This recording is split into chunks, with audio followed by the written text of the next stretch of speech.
PMPAD, des marchés de restauration de la police nationale d'Haïti, des fonds de développement et des collectivités territoriales, les FLAT qu'on appelle communément fonds communaux, des enquêtes patrimoniales sur diverses personnalités politiques, actuelles et anciens dignitaires de l'État.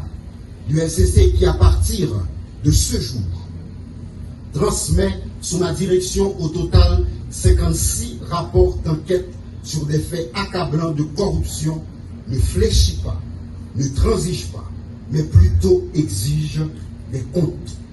Elle vient de déférer en état 3 anciens responsables des CRLDI après une enquête pénale, je dis bien pénale, approfondie, qui a duré plus d'1 an. Le pouvoir sans équivoque tiré de l'article 11 du décret du 8 septembre 2004.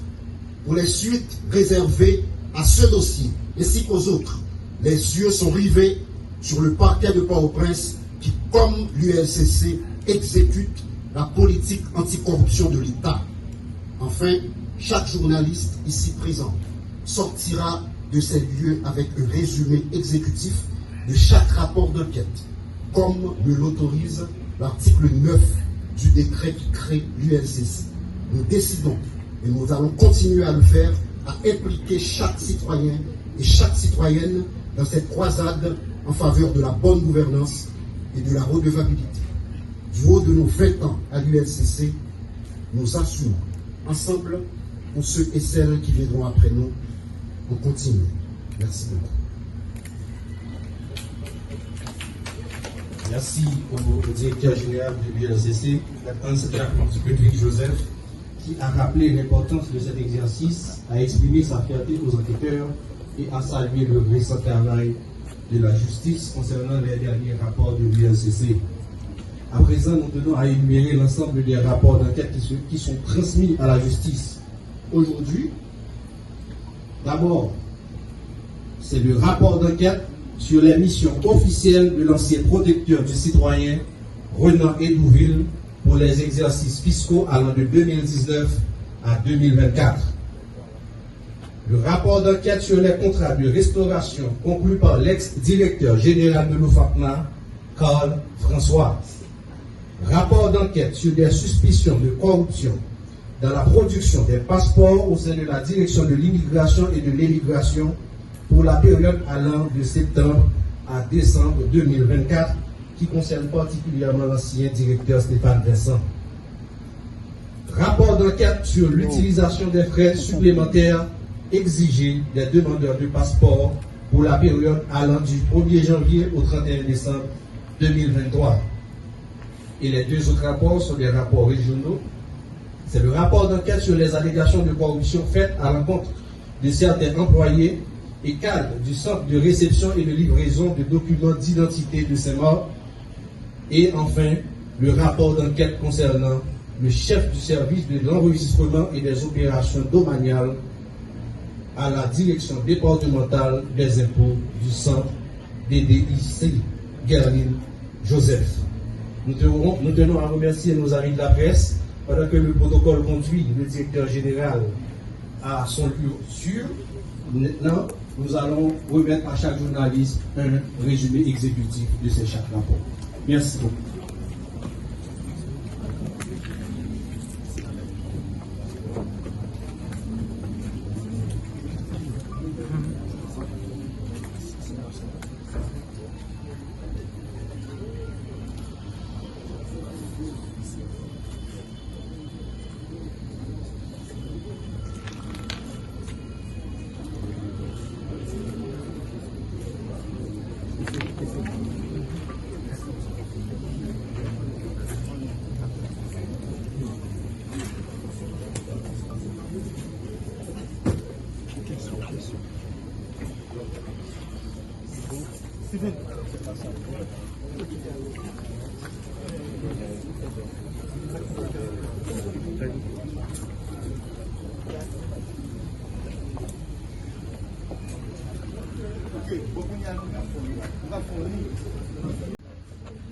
Mesdames, Messieurs de la presse parlée, écrite, télévisée en ligne, Mesdames, Messieurs, chers amis, Haïti vit l'un des pires moments de son existence. Un reculement démocratique inquiétant, une instabilité institutionnelle préoccupante, une crise sécuritaire étouffante, une situation humanitaire déshumanisante. Nos enfants, nos jeunes, nos filles, nos femmes sont tués, violentés, humiliés. Malgré ce tableau noir, triste, sans pitié, les opérateurs de la corruption continuent de multiplier les stratégies de quasiment toutes les sphères de l'État afin de piller, de détourner, de saigner le trésor public avec le même cynisme et la même arrogance que les bandits armés. Que ceci soit clair, de notre lieu à l'ULCC, nous ne faisons aucune différence entre ceux qui nous terrorisent, qui assassinent la population civile, et ceux qui nous volent et qui s'enrichissent illicitement. Aujourd'hui encore, l'unité de lutte contre la corruption, cet organisme transformé et vivifié, assumant avec courage et impartialité son rôle, droit dans ses bottes, en tant maître et comme de fait, mais devant leurs responsabilités, des agents publics, des hauts fonctionnaires qui ont porté atteinte à la probité, à l'éthique, en commettant sciemment des actes de corruption. 6 rapports d'enquête dont les résumés exécutifs sont rendus publics aujourd'hui vont être remis au commissaire du gouvernement. Il s'agit des dossiers de l'ancien directeur général de l'OFATMA, de l'ancien protecteur du citoyen, de l'ancien directeur de l'immigration et de l'émigration, des cadres de la direction de la DIE et des centres de réception et de livraison des documents d'identité et d'autres fonctionnaires dans les régions. Ils sont reprochés des infractions de détournement de biens publics, d'abus de fonction, de passation illégale de marché public, de prise illégale d'intérêt, d'entrave au bon fonctionnement de la justice, de concussion, de favoritisme, d'association de malfaiteurs, de faux et usage de faux en écriture publique et d'usurpation de titres. Ces faits graves qui contreviennent aux valeurs sociales protégées ont été minutieusement documentés par nos enquêteurs aguerris, professionnels et compétents.